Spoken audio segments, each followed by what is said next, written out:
You may have noticed a few extra bumps in the road in Norfolk, and that's because Hampton Roads Transit is running some tests as it enters into the second phase of its study to extend the light rail to Naval Station Norfolk.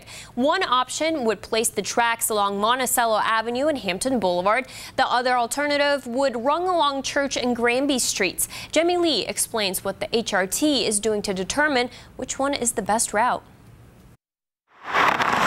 Every time a car drives over these tubes, it gives a puff of air into a machine that's connected to a computer.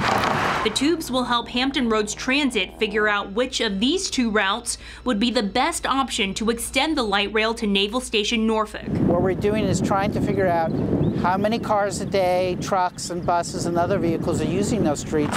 So these tubes don't really look like much, but they're actually pretty advanced. Not only do they calculate the number of cars that pass through, they can distinguish the type of vehicles, whether it be a tractor trailer, a sedan, or a motorcycle. The tubes are placed in 8 different locations. They'll collect traffic data during a 3-week period.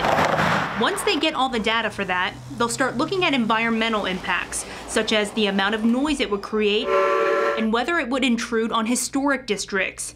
Then come February or March, they'll make their recommendation to City Council. City Council will endorse one of the alternatives, but the work doesn't stop there.